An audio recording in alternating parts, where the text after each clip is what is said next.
Dead Man's Island by John Escott. Published and copyright Oxford University Press, 1992. Chapter 1. Coming to England. My name is Carol Sanders. I live in England now, but when I was younger, I lived in Hong Kong. My father was a businessman there, and my mother worked as a secretary. We lived in Hong Kong for 7 years. I was happy at school, with lots of friends, and we had a good time. I like pop music. The Rolling Stones, David Bowie, and Jake Rosso were my favourites. Jake Rosso was my favourite singer. He died in a car accident the year I left school. But I listened to his pop records all the time. I had hundreds of pictures and photos of him on my bedroom wall. Then one day in winter, when I was 17, things began to go wrong for me. My father went to Australia on business. I loved him very much and didn't like him going away. "Come home quickly," I always said to him. He was in Australia for 2 weeks. Then on the day of his journey home, an aeroplane from Sydney crashed into the sea just south of Hong Kong. Everybody on the plane died. I heard about the plane crash on television. At first, I did not think about my father. Then I remembered he was flying back from Sydney on that day. "Oh no," I cried. I telephoned the airport, but they did not know the names of all the passengers then. Perhaps my father didn't get that plane, I thought. Oh, please, please. My mother was at work, and I called her on the telephone. She came home quickly, and we went to the airport and waited for news. Later, we learned my father was on the plane. "It's not true!" I shouted. But it was true, and I began to cry.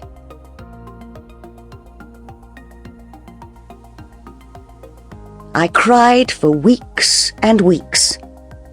I spent many days alone in my room.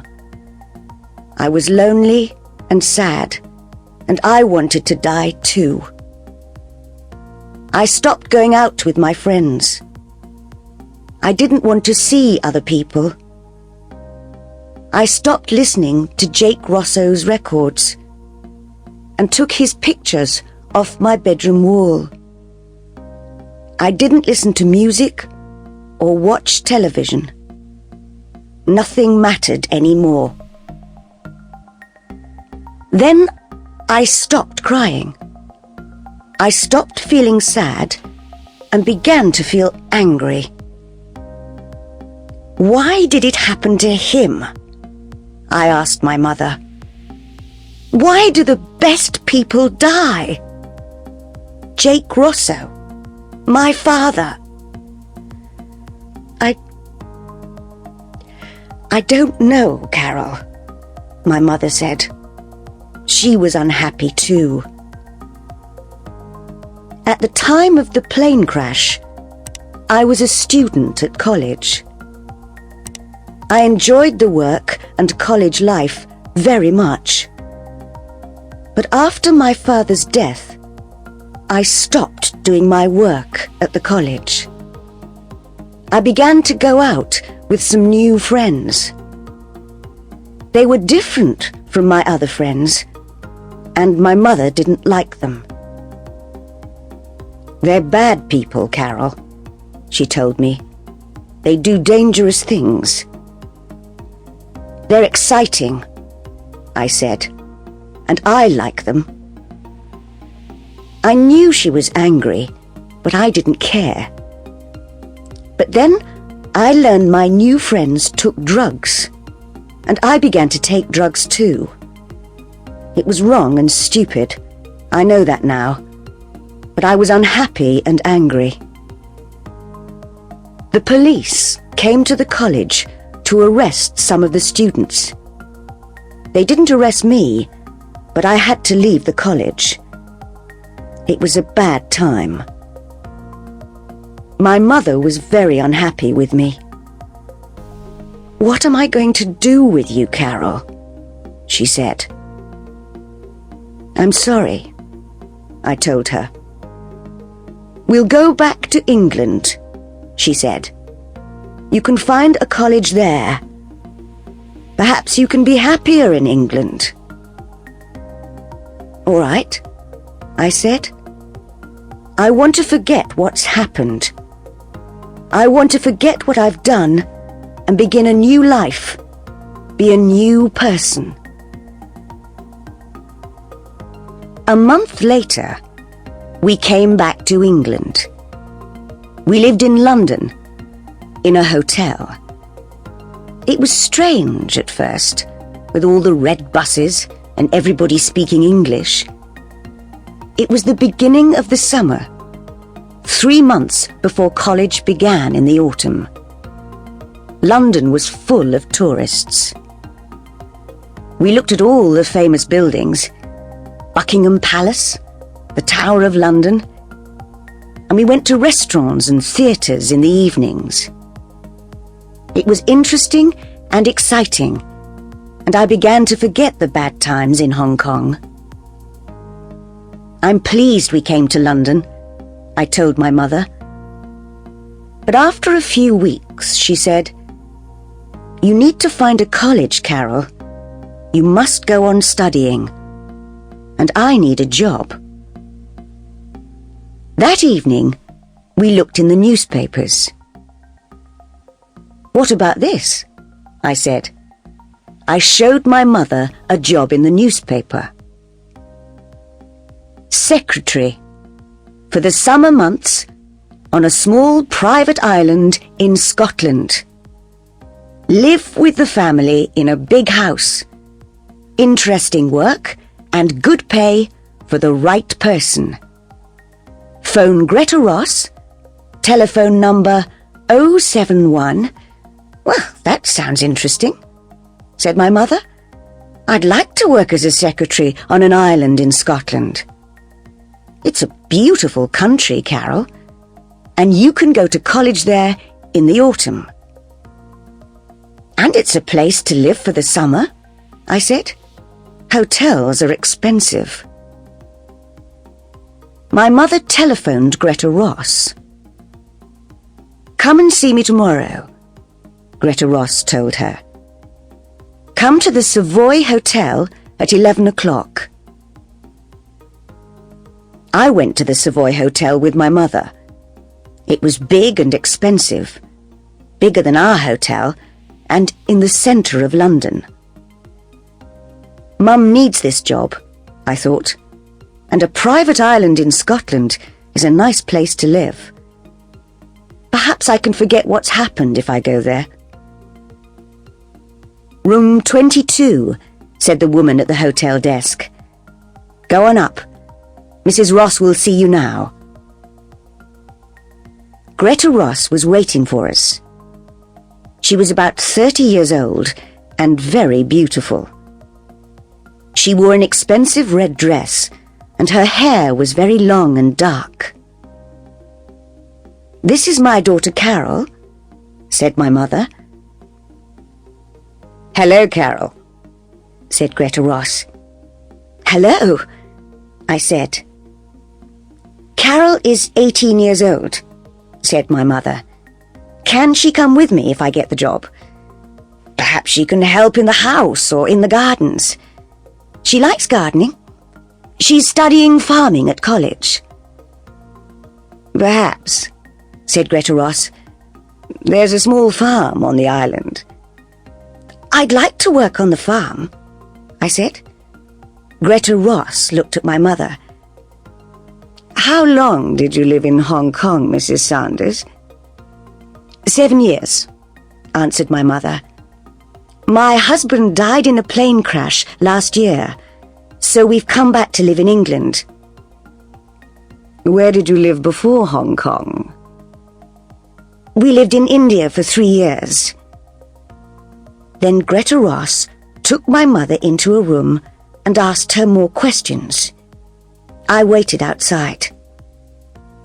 Greta Ross is nice, I thought. I hope my mother gets the job. Soon after, the door opened and my mother came out. She was smiling. Greta Ross said, "Please wait here for a minute, Mrs. Sanders. I want to make a phone call." She went back into the room and closed the door.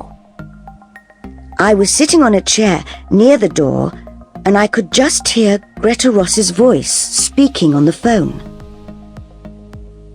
"I think I've found someone," she was saying. "She has a daughter, but the girl can work in the garden or on the farm. Don't worry, they've been away from England for 10 years. It'll be all right, I tell you. Don't worry." After a few minutes, Greta Ross put down the phone and came out of the room. "You've got the job," she told my mother. My mother was pleased. "Thank you," she replied. I was pleased too, but now I was worried about that phone call. I didn't understand it. Chapter 2. The Island. We went to Scotland the next day, first by plane, then by train. Greta Ross travelled with us. I looked out of the train window and saw fields and villages and mountains. Mum is right, I thought. Scotland is a very beautiful place. "You're going to be my husband's secretary," Greta Ross told my mother. "He's a businessman, but he never leaves the island. He does all his work by telephone and letter and computer. He invests money in companies all over the world." "Do many people live on the island?" I asked. "Not many," said Greta Ross. "You'll meet them soon." Greta Ross is young, I thought. Is her husband young too? How can a young man buy an island? Is he very rich? After the train, we went on Mr. Ross's boat, which took us out to the island. The boatman was a young man. He had dark hair and was brown from the sun. "This is Tony," said Greta Ross. "He works for Mr. Ross." "Hi," said Tony. Soon we were near the island. I could see the beaches and the cliffs. The boat slowed down.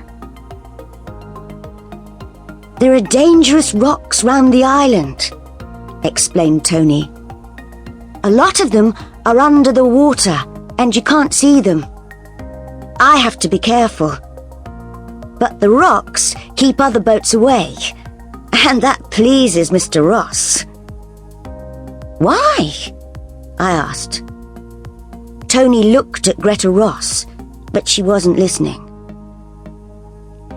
"Mr. Ross doesn't like visitors to the island," Tony said in a quiet voice.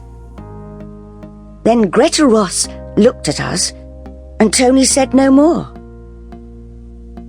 Why doesn't Mr. Ross like visitors?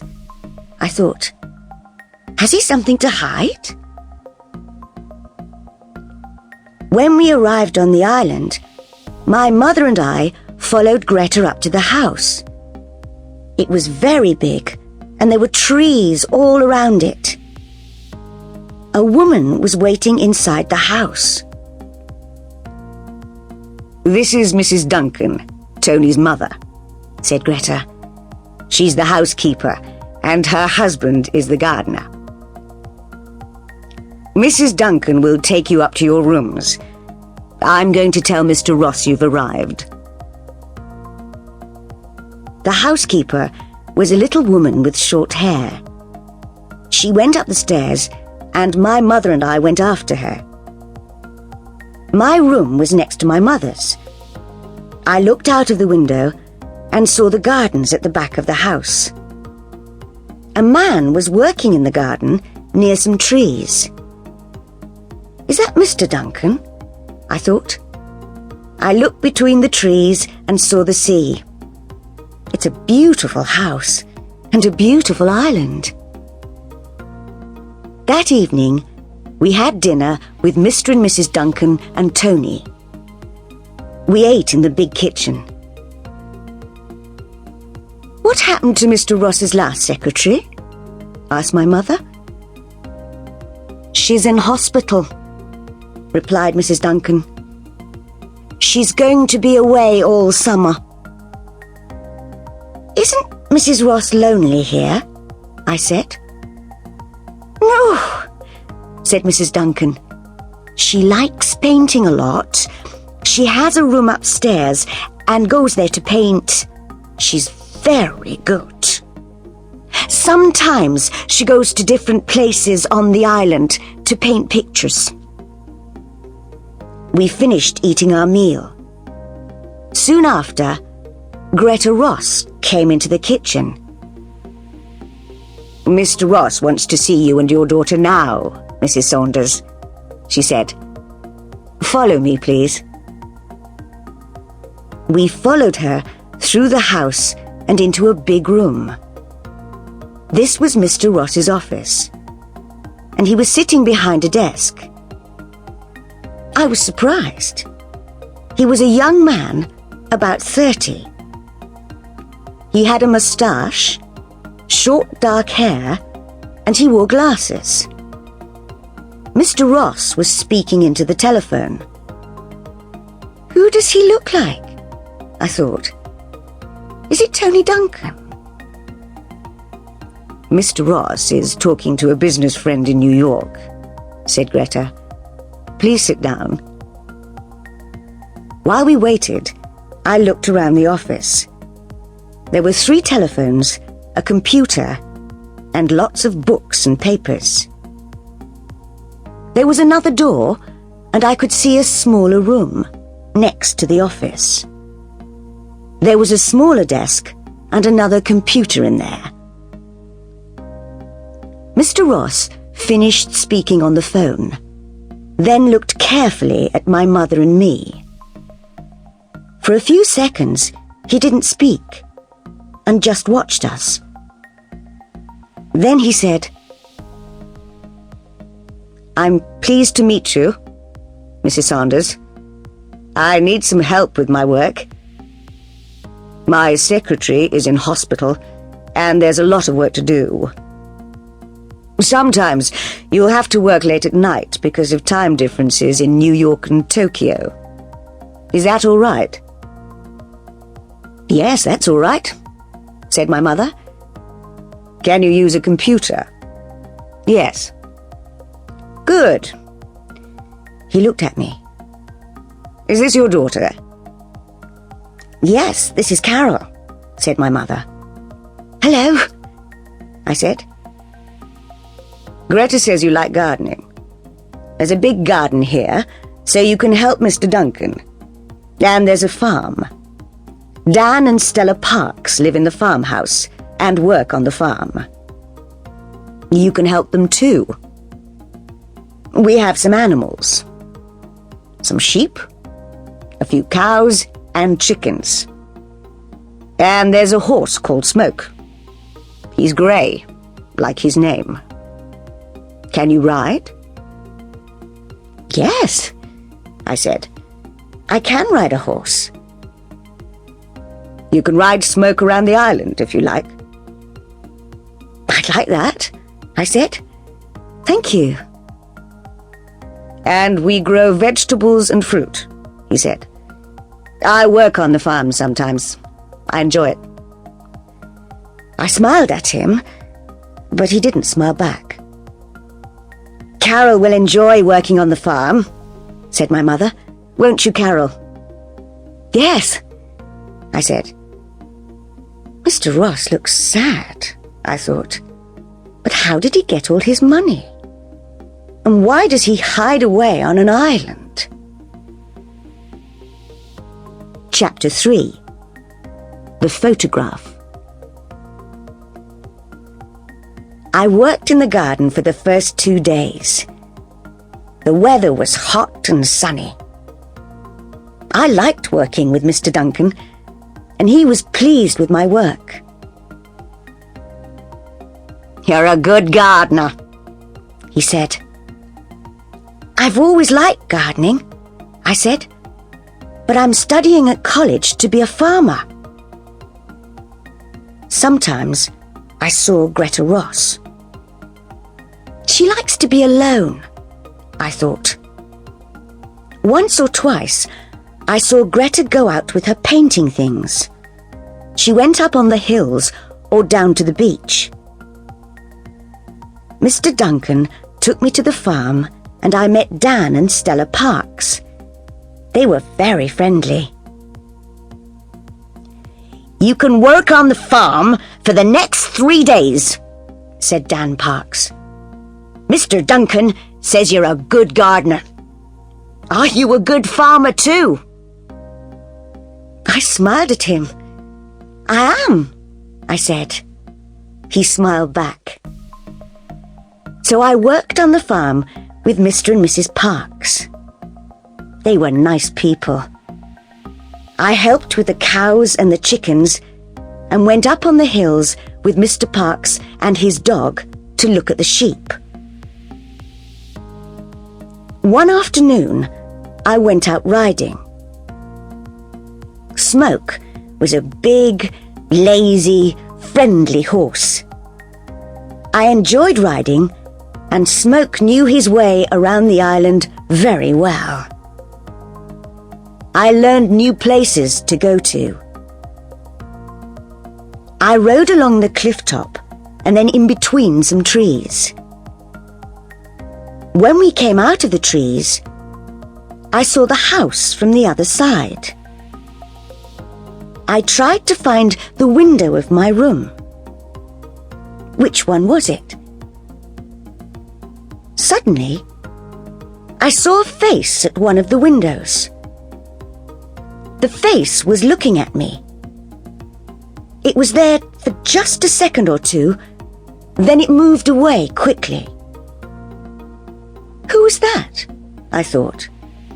Was it Mr. Ross? And which room was it? I didn't see my mother very much that first week. She worked all day and in the evenings.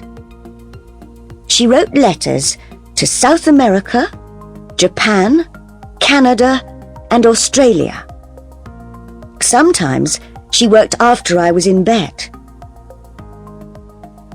"Mr. Ross works hard," she told me. "He invests money in many companies and countries, but it's not his money." "It's not?" I was surprised by this. "No, it's his wife's money. And she bought the island.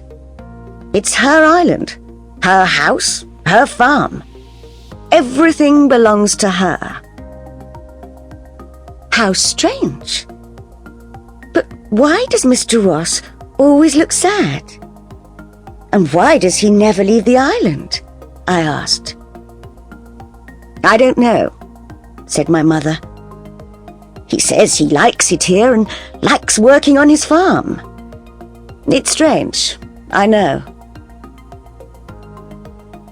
Sometimes, when I finished work, I walked along the beaches or the cliffs, or I went swimming in the sea. I liked swimming. Greta Ross often came to the beach to swim, but Mr. Ross never came.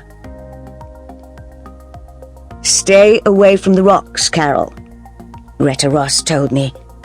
"They're very dangerous." "I will," I said. Sometimes I took my camera to the beach and took photographs of some of the boats that went by. I took photographs of the birds on the cliffs.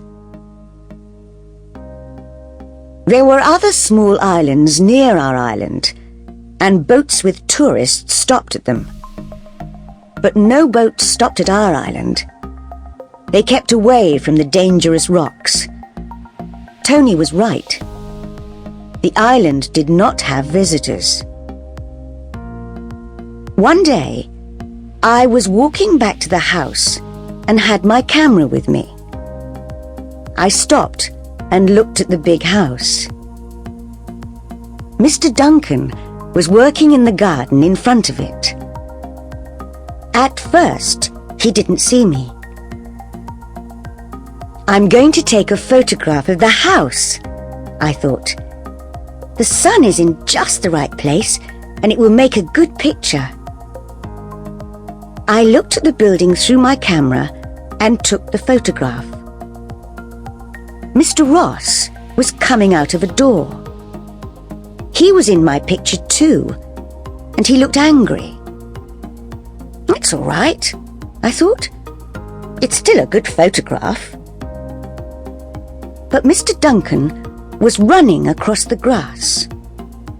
He came quickly up to me and said, "Give me your camera." He looked very worried. "What's wrong?" I asked in surprise. I gave him the camera. "Never take photographs of Mr. Ross," he said. And then he opened the back of my camera and took out the film. "Hey, what are you doing?" I said. "You'll spoil my film."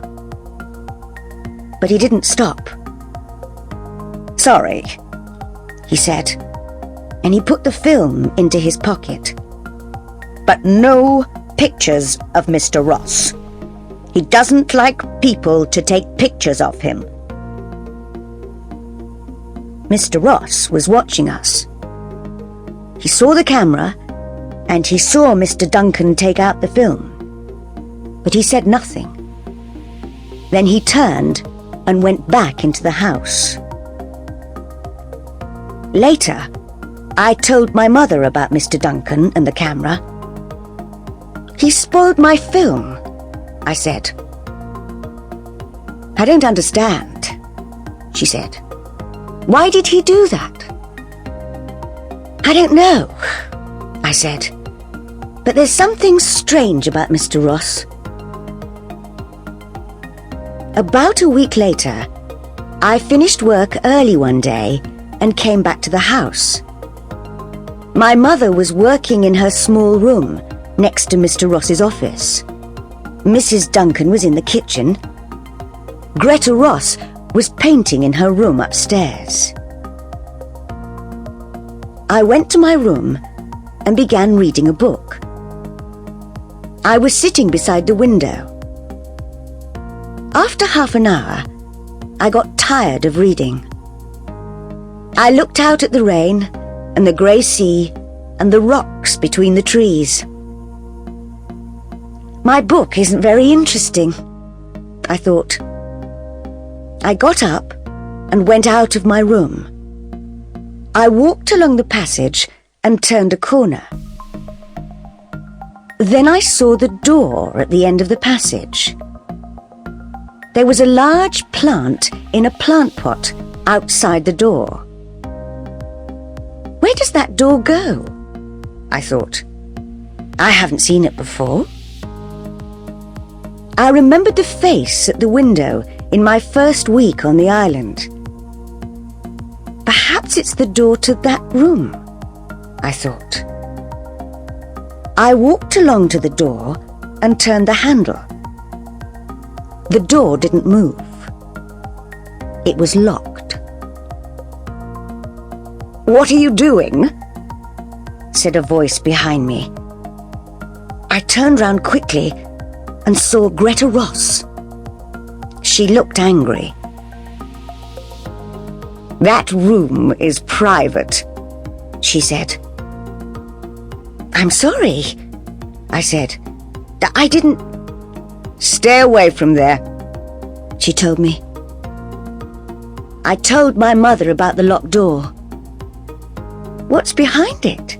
I said. "Is it a secret?" "I don't know," said my mother. "It doesn't matter. Mr. Ross can have locked rooms if he wants them." "I think he does have secrets," I said. "There's something strange about him. There's something strange about this island. Somebody isn't telling us something. Something important." My mother laughed. "Stop playing detective, Carol," she said. Chapter 4: The Locked Room. 2 days later, there was a storm in the middle of the night. I was hot and I couldn't sleep. I got out of bed, went across to the window, and looked out at the night. Black clouds hurried across the sky, and the trees moved wildly in the wind. The rain made a loud noise on the window. I opened my window and put my head out into the wind and the rain. I looked at the other windows in the house. Most of them were dark, but one window had a light in it. Somebody isn't sleeping, I thought. Which room is that? There were 6 windows between my window and the room with the light. And there are 6 doors between my room and the locked door, I thought. That light is in the locked room. Somebody's in there. I put on my dressing gown and went out of my room. The house was dark, and at first I couldn't see very well. I walked along the passage and turned the corner.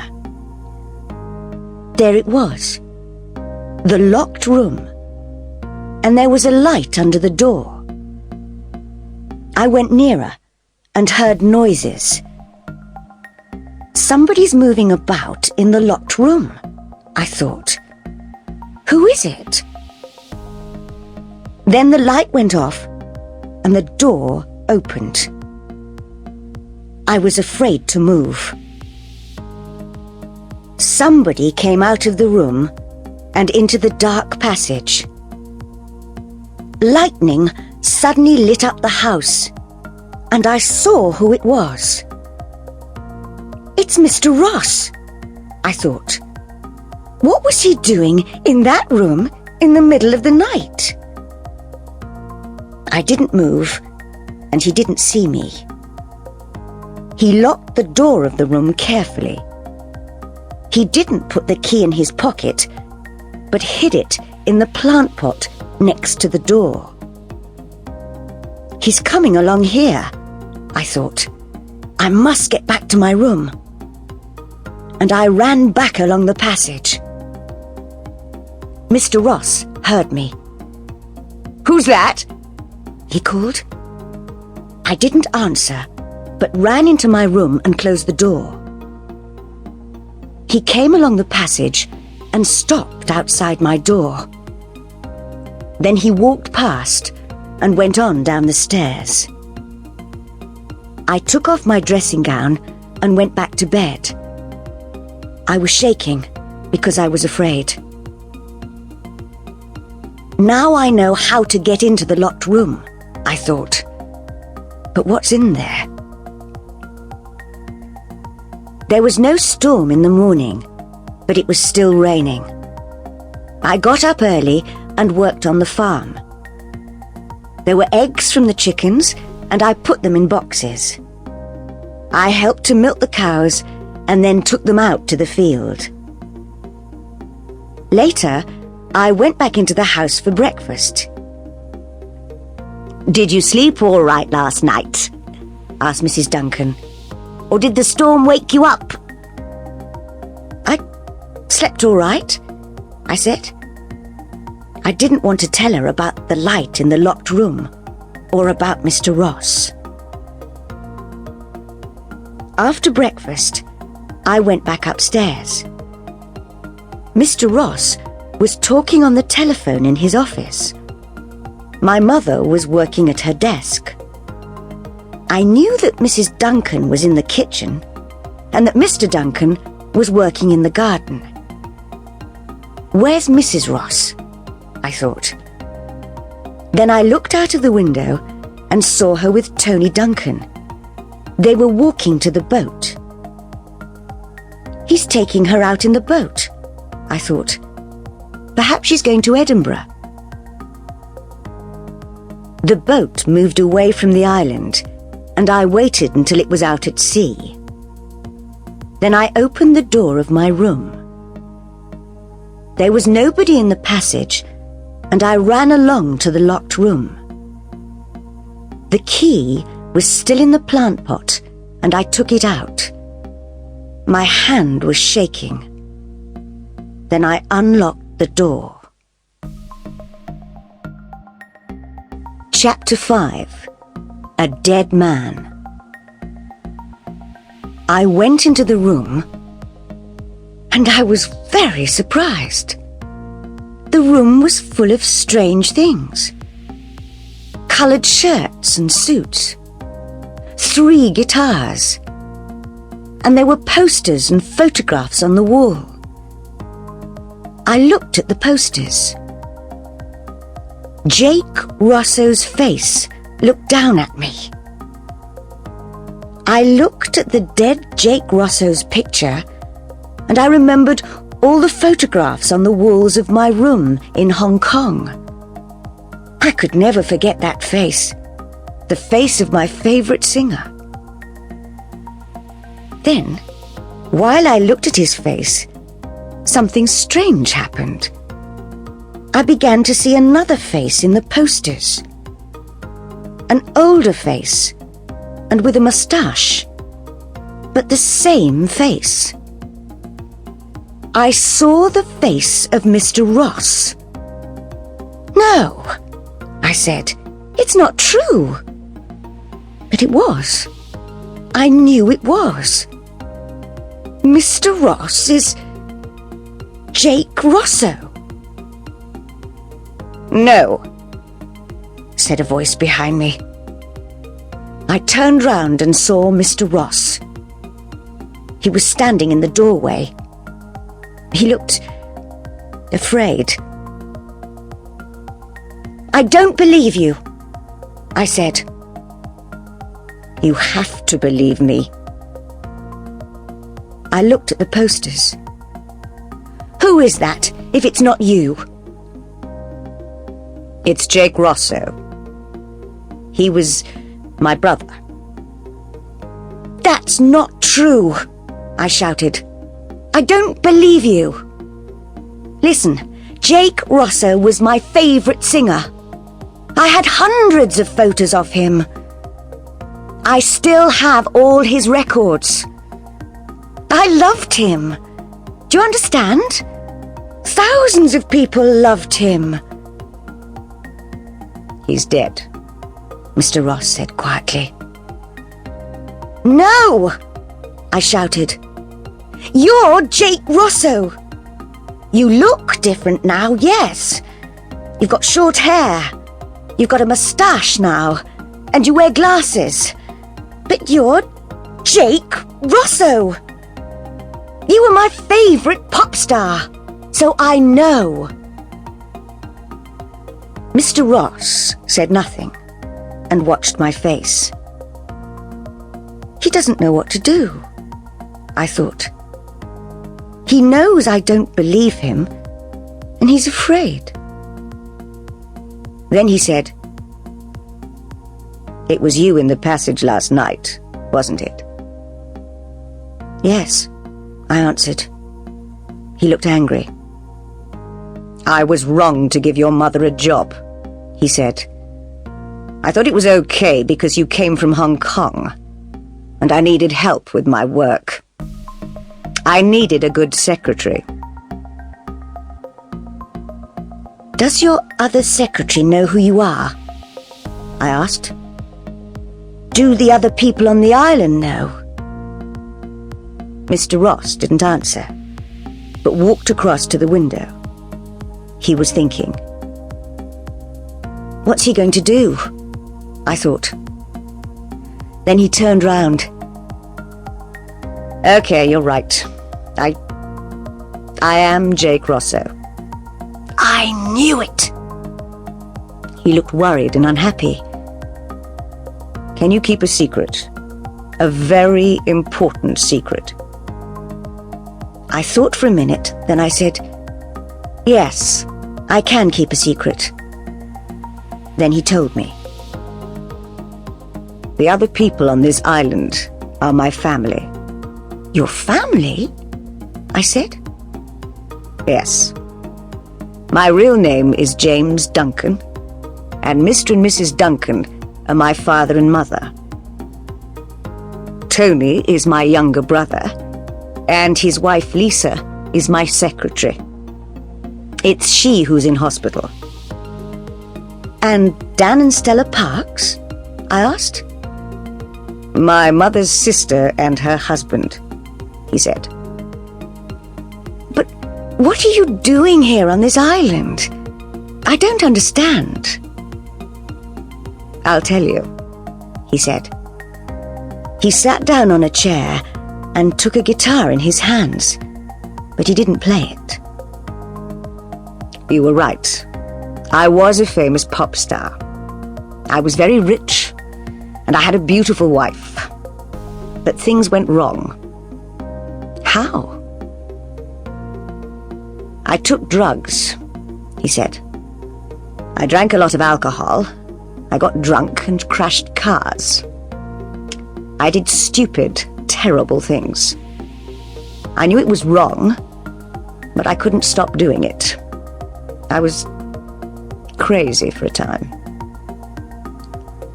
I can understand that, I told him. I've taken drugs too. He looked surprised. You have? Yes, I said. After my father died, I was very unhappy, and things went wrong for me too. But go on with your story. He went on. One night, I was driving my car. I was drunk. And I hit somebody. A young girl. She died. I killed her. Oh no. Yes, he said. She was 15 years old. I wanted to die too. The money didn't matter anymore. Nothing mattered anymore. What did you do after the accident? I asked. I drove on in the car. I didn't stop, and I didn't tell the police. I had killed someone, and I was afraid. He looked afraid now. He put the guitar down and went on with his story. So I made a plan. Jake Rosso had to die too. It was the best thing to do. And so I killed him. But you're still alive. My family know I'm alive, but no other people know. He looked at me. But now you know. How did you do it? I asked. I told my family about my plan, and I told Greta, my wife. At first they didn't like it, but after a long time, they said okay. Then I faked the car crash. Faked it? Yes, he said. I put some of my things in the car, a guitar and some clothes. Then I pushed my car over a cliff and burned it. The police found the burned car and thought I was dead. Everybody thought I was killed in the car crash. "But you faked the crash," I said. "Yes." "What did you do then?" "My family hid me away for months. I tried to change into a different person. Shorter hair, a moustache, quiet suits. All my money went to Greta, and she changed her name to Ross. I told her to buy this island. Now I invest her money, the money that was mine. And now I'm James Ross." "What about Jake Rosso?" I asked. "Jake Rosso took drugs," he said. "Jake Rosso got drunk and crashed cars. He killed a young girl, so he had to die. I can never forget the girl. I think about her every day. And that's why you always look so sad," I thought. I looked around the room. "Why do you keep a room like this? Why do you keep the guitars, the posters and photographs?" James Ross did not speak for a minute. Then he said, "I need to remember my old life and what Jake Rosso was like. I'm never going to sing again, and I'm never going to take drugs.